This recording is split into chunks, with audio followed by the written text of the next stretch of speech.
My parents said, "We are done raising your mistake. Get out and never come back." Then they kicked me and my 5-year-old out in the middle of a snowstorm. 3 hours later, there was a knock at their door. They opened it and started screaming. If you're wondering how orange juice turned into homelessness, same. It was 10:45 p.m., the kind of late where the house was asleep and quiet, and the snow outside was doing that aggressive sideways thing like it had a personal vendetta. My daughter Zoe couldn't sleep. Not, cute toddler can't sleep. She was 5. She had opinions now. She had questions. She had the emotional range of a tiny CEO who just discovered corporate betrayal. "I don't like the wind," she whispered, eyes shiny in the dark. "It's just weather," I whispered back, like that was comforting, as if weather ever listened to logic. I scooped her up and carried her down the hallway because waking up my parents at night was like poking a bear and then acting surprised when it mauled you. The house was tense even when it was quiet. It was that kind of quiet that didn't feel peaceful. It felt like everyone was holding their breath, waiting for someone, me, to mess up. I tried to be careful. I tried to do everything right. I tried to be invisible. We made it to the kitchen. I flipped on the smallest light, just enough to see. I moved like a thief in my own house. I poured Zoe a small cup of orange juice because it was the one thing that usually made her settle. It felt like a tiny, harmless solution. Lights on equals problem, footsteps on the stairs, a door opening upstairs. A sigh, heavy with disgust, like I'd committed a crime by needing air. Mom appeared at the top of the stairs, her voice sharp and tired in that special way that meant it wasn't about the moment, it was about me. "What are you doing?" Zoe couldn't sleep, I said quietly.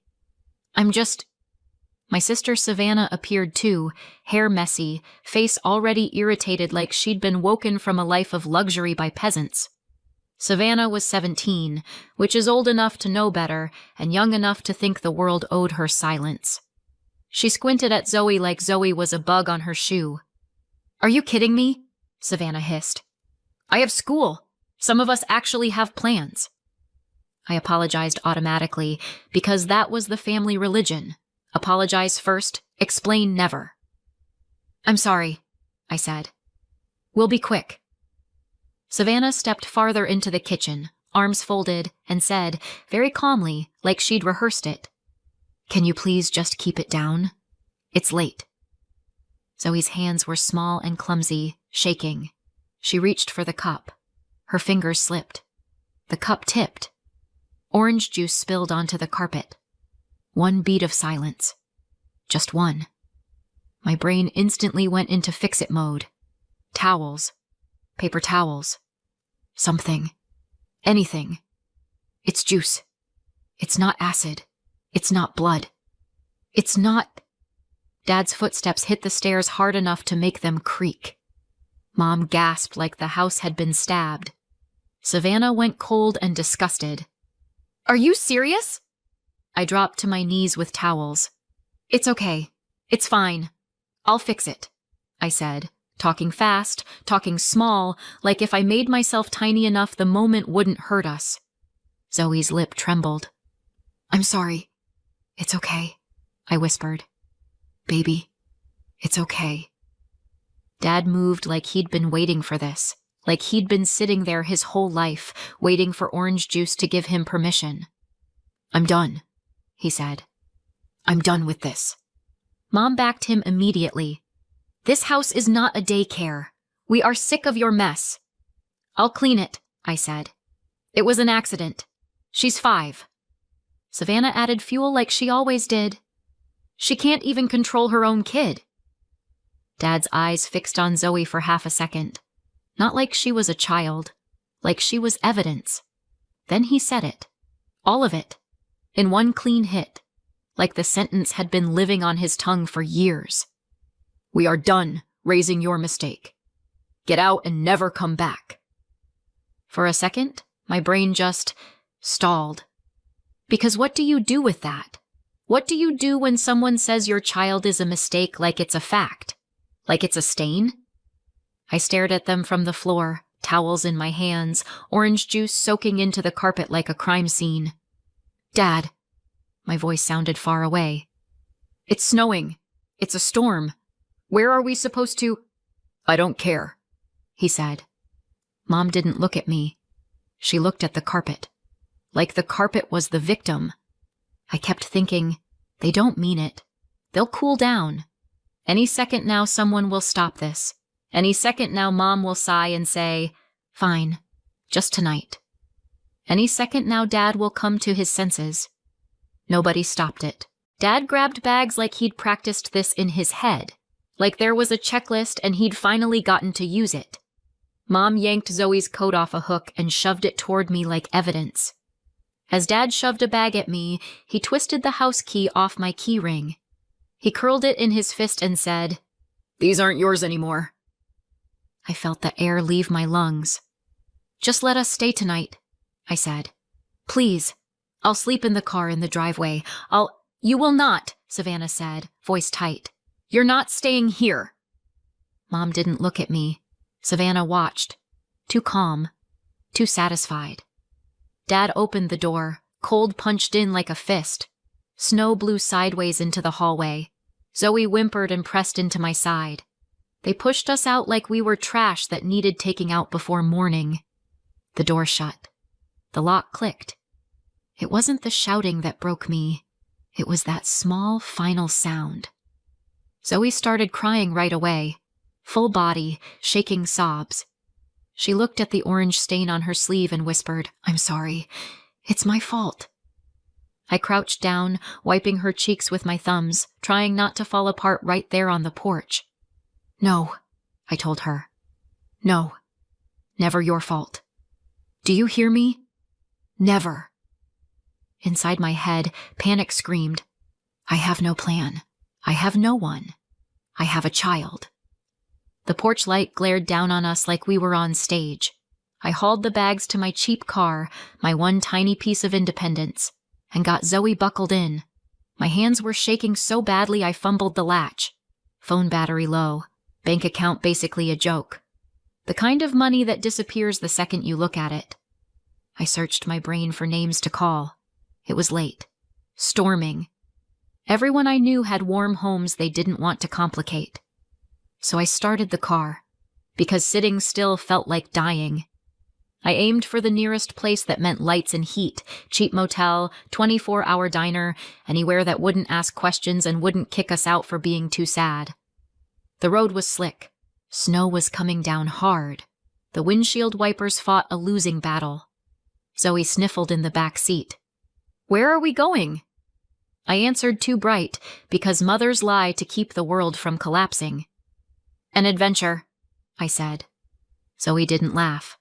I was so focused on keeping the car straight that I didn't see the other headlights until an intersection. Ice. A blur. Another car slid. The impact hit hard enough to steal the air from my lungs. Zoe screamed. One sharp sound. And then it cracked into sobbing. The world narrowed to one thing. Her. I twisted around, hands shaking, scanning her face, her arms, her legs. "Talk to me, baby," I said, forcing my voice steady. "Look at me. Are you hurt? Where do you hurt?" She shook her head hard, crying. "I'm scared." I scanned again anyway. Her cheeks, her hands, her coat. No blood. Nothing obvious. Just fear, loud and real. A woman approached through the snow, steady, controlled, not panicking. She looked in my back seat, saw Zoe's tear-streaked face, saw the bags, saw the whole picture. She didn't bark at me. She didn't accuse me. She didn't even seem angry. She asked quietly, "Why are you out in this weather with a 5-year-old?" I tried to lie, then couldn't. "We got kicked out," I heard myself say. "Tonight." Her face changed like she'd been slapped by the sentence. "What's your name?" she asked. "Clara," I said. Her eyes flicked to my face like she was checking it against a memory she didn't want to be right. Then she said very quietly, like she was talking to herself, "Clara Walker." I froze. "I haven't seen you since what? You were in my—" She stopped herself. "Where did you go?" How did she know my last name? I learned early that my role in the house wasn't daughter. It was buffer. Savannah cried, my parents soothed. I achieved, my parents nodded and moved on. If Savannah was upset, the universe stopped. If I was upset, I was told to be mature. I learned to shrink because taking up space always cost me. I didn't know why they needed a villain in the family until the year I got pregnant. Before that, I had a path. A real one. Sophomore year, I got into a selective state university Future Scholars Research Mentorship program for high-performing high school students. It wasn't a sit in a lecture and clap politely program. It was real work. Every Saturday, a small group of us met on campus and worked on a project. Data collection, presentations, reports. The whole "this could be your life someday" thing. And built into it was the part that made me feel like a person with a future. A weekly one-on-one mentor meeting. 15 minutes that felt like oxygen. Someone who asked me what I wanted, not what I'd done wrong. I kept one thing from that program. One small thing. I didn't know it would come back when everything fell apart. It was my Future Scholars badge on a blue lanyard. I never wore it again, but I never threw it away. Back then, I thought my life was finally opening. Then I fell for Brendan. Brendan was sweet when it was easy and distant when it got real. He made me feel chosen after living in a house where I was mostly tolerated. So yes, I fell hard. Like a cliché. Like a girl who'd been starving for affection and mistook attention for love. When I found out I was pregnant, my first thought wasn't fear. It was, I can still do this. I can still finish school, still do the program, still be me. I was 15 at the time. Brendan was 17. He promised he'd be there, then stopped replying. Later I found out that he moved away for college, to Europe. I haven't heard much from him since. I thought the hardest part would be telling my parents. I was wrong. I told them in the kitchen, hands shaking so badly I could barely get the words out. There was a pause, just long enough for hope to flicker. Then my mother's face changed first. Not anger, disgust. My father didn't ask if I was okay. He asked who knew. They didn't say, "How can we help?" They said things like, "Do you know what people will think? You embarrassed us. You threw your future away." Savannah watched like it was entertainment. Like this proved something she'd always believed about me. I expected punishment. I didn't expect erasure. They decided I wouldn't go back to school for a while. Then it became homeschool. Then it became, you're not going back at all. They said it was to avoid gossip, to keep the family respected, to not parade my shame around. Like my body was a billboard and my baby was a scandal. They pushed me to drop the mentorship program immediately. No more Saturdays, no more meetings, no more future. I tried to fight it. I tried to bargain. I tried, just let me finish the semester. My father said something like, "If you weren't smart enough to avoid getting pregnant, you're not smart enough for college." And that was that. The program moved on without me. I stopped showing up. I stopped answering calls. The worst part is, I didn't even get to say goodbye. Zoe was born, and I loved her so fiercely it scared me. But in that house, love didn't protect you. It just gave them another target. My parents treated Zoe like noise, mess, inconvenience. Never fully cruel in public, always cruel in private. Savannah got a normal teen life. Sleepovers, school, friends. I got exhaustion and reminders that I owed my parents for letting me stay. I promised my daughter she was never a mistake. And then, 5 years later, she spilled orange juice. Back in the car, my mouth was still open with a question I couldn't ask. Zoe's voice came small behind me. "Mommy, are we going home?" My hands locked around the steering wheel like it could fix things. "We're going somewhere warm," I said, "because that's what you say when you don't have a home and your kid is 5. Outside my window, the woman didn't look angry. She looked alert, like she was already scanning for the next thing that could go wrong. She leaned just enough so Zoe could see her face. Then her eyes flicked over Zoe, seatbelt, cheeks, hands, quick, checking, not lingering, and she looked at me. "Is she hurt?" "No," I said too fast. "I don't think so. She's just scared." Zoe made a small broken sound that confirmed it. The woman nodded once. "Okay." My heart was still trying to climb out of my chest. Snow hissed across the glass. "I'm sorry," I blurted. "I didn't see you. I was—" She cut through it like she'd heard panic before. "It's a bumper," she said. "Don't worry about it." I stared at her. Most people worry about bumpers. Entire neighborhood feuds have started over less. "I hit you," I said, because my brain needed reality acknowledged. Needed someone to be mad so the world made sense. "You misjudged in a storm," she corrected. "That happens." Then, like she was changing channels. "How old is she?" 5. Her expression tightened. Not at me. Not at the dent. At the 5. She looked at Zoe again. "Hi, sweetheart. What's your name?" Zoe hesitated. Looked at me like she was asking if we were allowed to speak. "Zoe," I said for her. "Her name is Zoe." The woman nodded. "Hi, Zoe. I'm Simona." Then she looked back at me. "Clara, where were you headed?" "A motel," I said, and it sounded pathetic the second it left my mouth. "And after that?" she asked. My throat tightened. "I don't know." She didn't judge me. She didn't pity me. She just waited. Like she could tell the truth was right there and she didn't need to chase it. I swallowed. My voice came out small. "My parents kicked us out," I said. "Tonight?" Something shifted in her face. Not surprise. More like anger deciding where to land. "In this weather?" she asked, voice quiet. I nodded once. Zoe made a small whimper behind me, like she understood enough to be scared. Simona exhaled through her nose.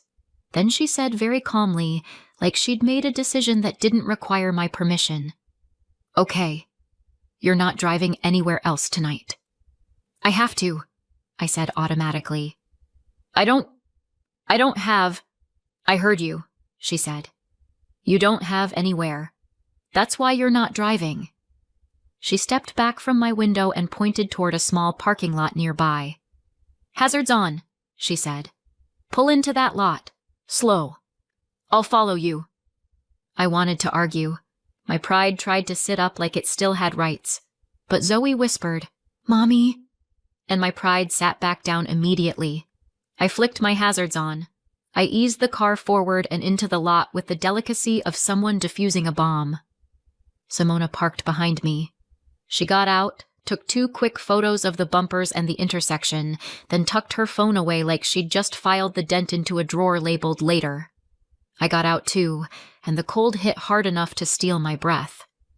"I'm really sorry," I said again, because I guess I'm committed to this brand.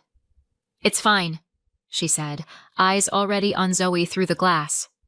"Is her car seat secure?" "Yes." "Good." Then she looked at me.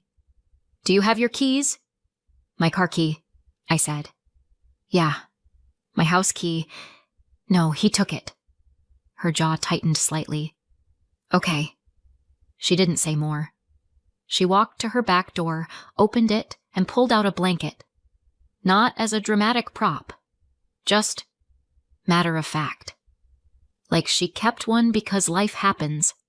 She spread the blanket across the back seat and opened the door. "Hey," she said softly. "Come sit here. We're getting warm." Zoe stared at her, then checked my face. I nodded. "It's okay, baby." She climbed in, coat clutched tight, and her breathing finally slowed. I grabbed our bags from my car. My fingers fumbled the zipper. I dropped one bag because of course I did. Simona picked it up and handed it to me without making it a moment. "Lock your car," she said. I did. That click felt too small for the night we were living. And then I slid into the front seat of Simona's car, heart still trying to climb out of my throat. As we drove, my brain tried to catch up. It finally remembered the thing she'd said at the crash. Quiet. Exact. "Walker?" I didn't ask. Zoe was right behind us, listening. And I couldn't risk the answer being something she'd carry. Simona drove in calm silence for a minute, then asked, "Do you have any friends you can call?" I stared at the dashboard. "No." No explanation. No excuses. Just no. She nodded once. "Okay." That word again. "Okay." Like it was a fact, not a failure. We pulled up to a modest house with warm lights. Nothing flashy. Nothing cold. Just stable. Inside, heat wrapped around us so suddenly my eyes stung. Zoe sagged under the blanket the moment the door shut, like her body had been holding itself together on pure fear. Simona disappeared for 30 seconds and came back with thick socks and a mug of hot chocolate that smelled like it had actual effort in it. Zoe blinked up at her. "Are you nice?" she asked, because 5-year-olds have no filter. Simona paused like she was choosing her words carefully. "I'm trying," she said. "Is that okay?" Zoe looked at me. I nodded, throat tight. "Yeah, baby." Simona turned to me. "Sit." I sat on the edge of the couch, still in my coat, still braced for yelling that never came. The house was quiet. Soft lamps, books, a neat stack of mail, one coat on a hook, the kind of quiet that doesn't feel like a trap. My hands wouldn't stop trembling, so I opened my bag just to give them something to do, and the blue Future Scholars lanyard peeked out. My face went hot. Of course I still had it. Like some embarrassing little souvenir from the life I didn't get to live. I shoved it down fast, like hiding it would hide the fact that I used to be someone with a plan. Simona's eyes flicked to it anyway. She didn't say anything, but she went still. Just for a beat. Then she stepped into the light by the kitchen doorway, and my brain finally did the thing it should have done earlier. Her posture, her voice, the way she looked at me like I mattered. My stomach dropped. "No," I whispered.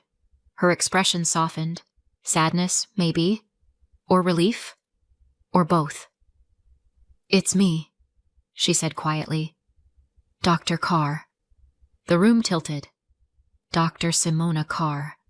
My mentor. 5 years ago. The one adult who'd looked at me like I had a future instead of a flaw.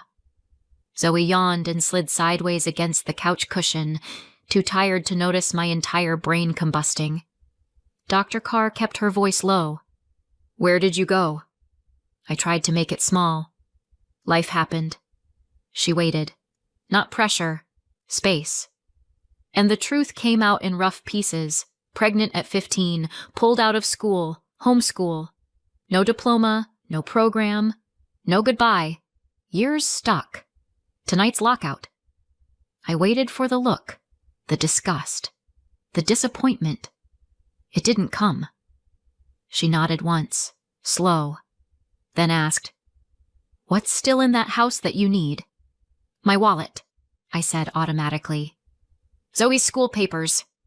I stopped, because my brain finally caught up. "My EpiPen," I said. "Shellfish allergy."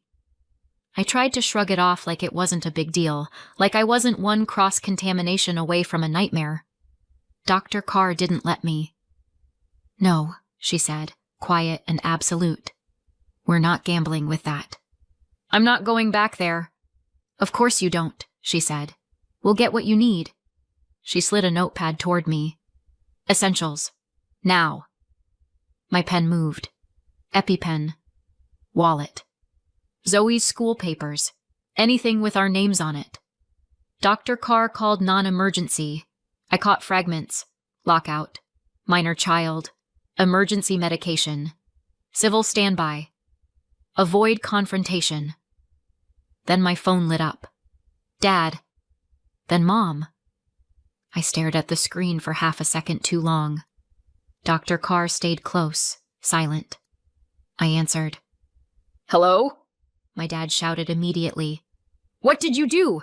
We had police at our door in the middle of the night." Mom cut in, furious. "How dare you call police on your own parents? Do you know how this looks?" My throat tightened. The old reflex, apologize, shrink, tried to climb up my spine. I looked at Zoe, curled up on the couch, finally asleep. "I called because I needed my EpiPen," I said. "That's it," Dad scoffed. "Always a story." "I'm hanging up," I said. They talked over each other, louder, uglier. I hit end. Click. Later, an officer brought back the essentials, my EpiPen, my wallet, Zoe's forms, and took a brief statement. What happened? Are we safe? Is Zoe safe? When the door closed again, the quiet finally felt different. Not the quiet before punishment, the quiet after survival. Dr. Carr didn't praise me, didn't lecture me. She just asked, "Are you hungry?" It was so normal it almost broke me. Later, after Zoe was tucked under a blanket and my EpiPen was placed somewhere I could grab fast, I said, because politeness is my default even when my life is on fire. "Thank you. We'll find somewhere tomorrow." Dr. Carr looked at Zoe, then at me. "You can stay here," she said. Not pity, not a suggestion, a fact. "For tonight?" I whispered. She shook her head once. "Until you're stable. Until you're safe." Zoe's eyes fluttered open, like she'd been listening from the edge of sleep. "Can we stay?" she whispered. And the scariest part was this. I still didn't know why she was doing it, why she was so nice to us. I only knew what it felt like to imagine morning without fear. The next morning was quiet in a way that didn't feel peaceful. It felt like the calm after a fire. Everything still smells like smoke, even if the flames are gone. Zoe slept on Dr. Carr's couch like she'd earned it. I didn't. I sat upright, fully dressed, staring at my phone like it might bite. No calls, no texts, no screaming. The silence was suspicious. Dr. Carr slid a mug of coffee toward me like it was medicine. Not comforting, functional. She sat across from me. "Where do you work?" "Grocery store," I said. "Stocking. Mornings." "And you're scheduled today?" "I missed it." She didn't blink. "We'll call." We. That word landed like a door unlocking. She put the phone on speaker so I couldn't hide from my own life. I explained. Weather, accident, emergency. "I can come tomorrow." My manager grumbled, but the shift stayed mine. When the call ended, my shoulders dropped a fraction. Zoe wandered in, rubbing her eyes. She looked around like she expected the room to vanish. "Are we still here?" she asked. "Yeah, baby." I kissed her forehead. "We're still here." Zoe nodded. Then, "Are they still mad?" I almost told the truth, that my parents didn't have mad settings, they had permanent disappointment settings. Instead, I said, "We're safe." Zoe accepted that like kids do, like safety is a fact you can hold on to. After I dropped Zoe at school, I came back and stood in Dr. Carr's kitchen like a person waiting to be yelled at. She glanced at me. "You don't have to wear that face here." "What face?" "The one that says you're bracing." I laughed once. It came out rough. "Old habit." She nodded like she understood old habits too well. Then she said, matter of fact, "You never finished school." My stomach tightened. "No." "GED?" she asked. "No." She didn't ask why. She didn't lecture. She just looked at me and said, "Do you want to finish?" The question hit like a slap because I'd spent years believing I didn't get to want things anymore. "I work," I said automatically. "Zoe?" "She's in school," Dr. Carr said. "And you're smart." "That was," I started. 5 years ago," she finished. "Not 50.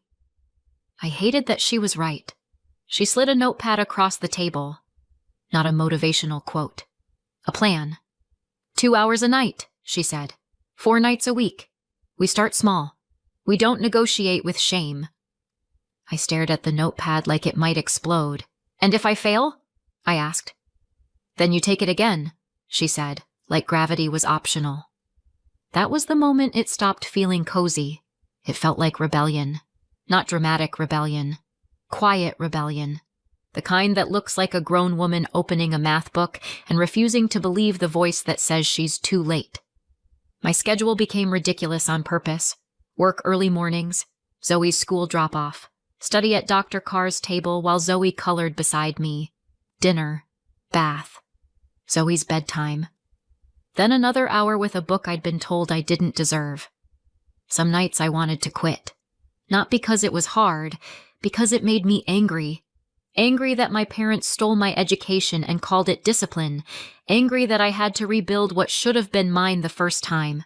The first time I passed a GED practice test, Zoe cheered like I'd won a championship. "Mom is smart," she announced. I snorted. Mom is stubborn. When I passed the real test, I cried in my car in a parking lot like a person with excellent emotional regulation.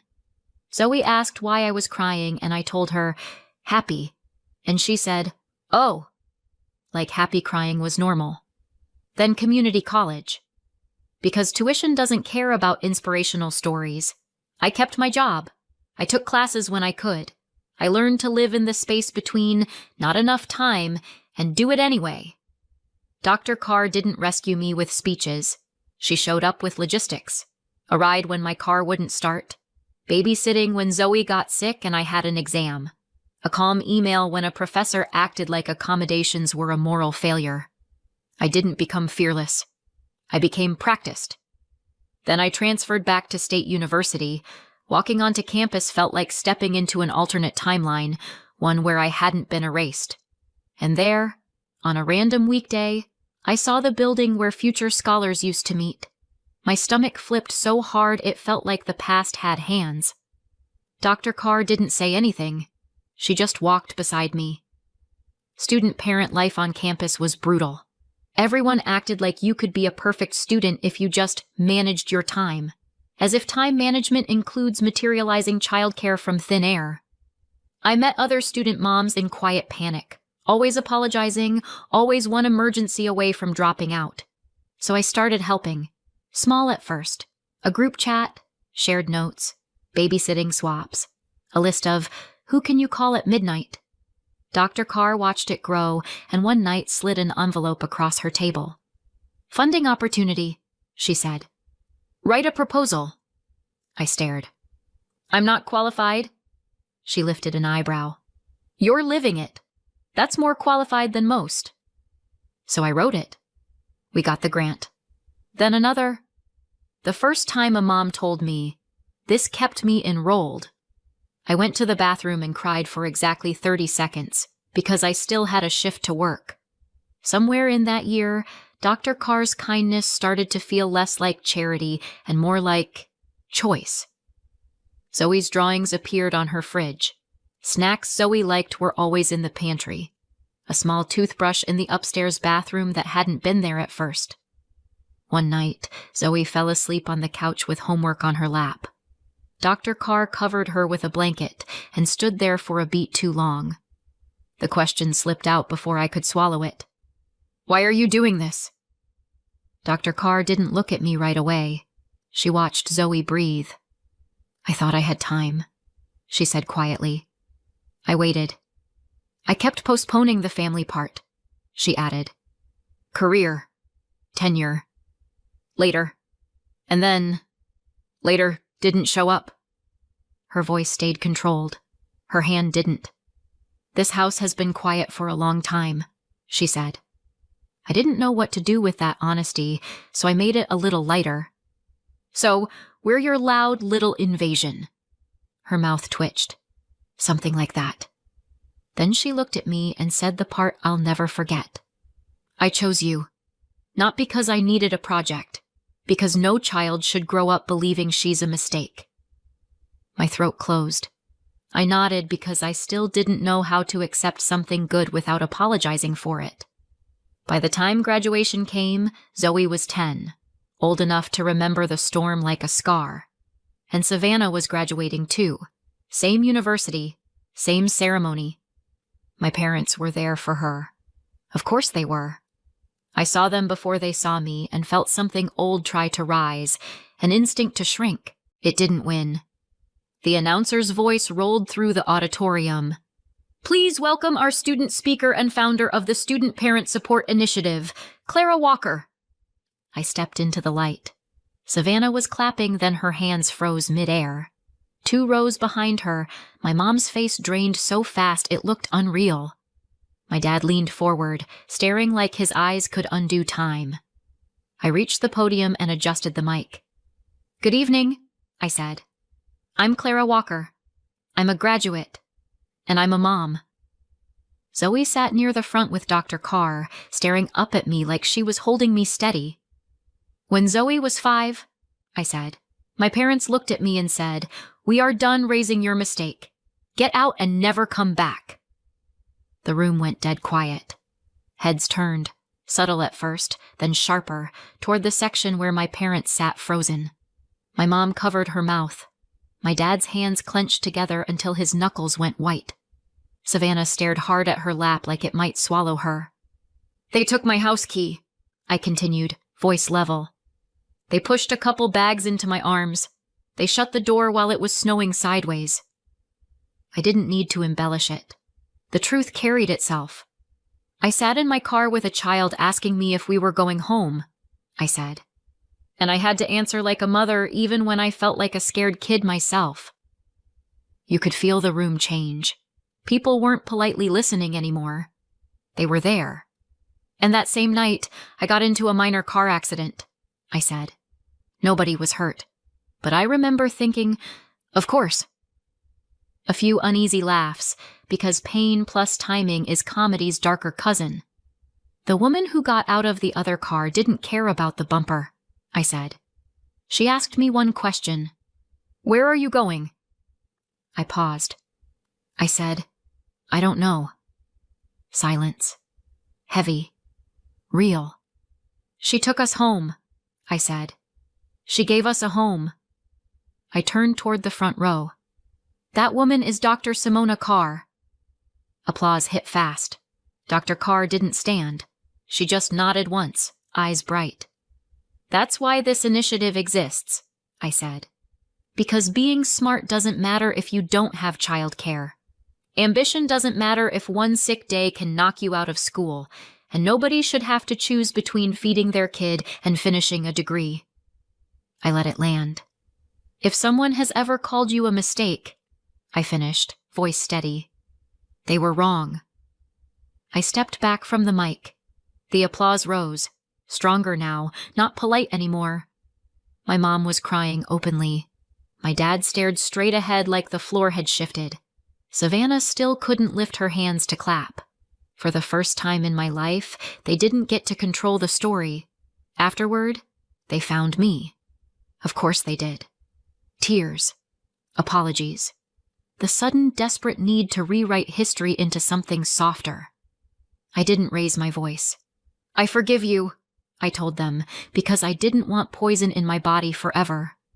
But I'm not coming back. They tried family is family. I looked at Zoe, then at Dr. Carr. No, I said quietly. Family is who shows up. And I walked away. Not angry, not triumphant, just done. Because my life wasn't a punishment anymore. It was mine. Everyone loves to say, but they're your parents, until they're the ones getting thrown out in a snowstorm. I forgave them. I just didn't hand them access to my life. Reconnect or no contact. What would you choose? Comment below. And subscribe if you want more.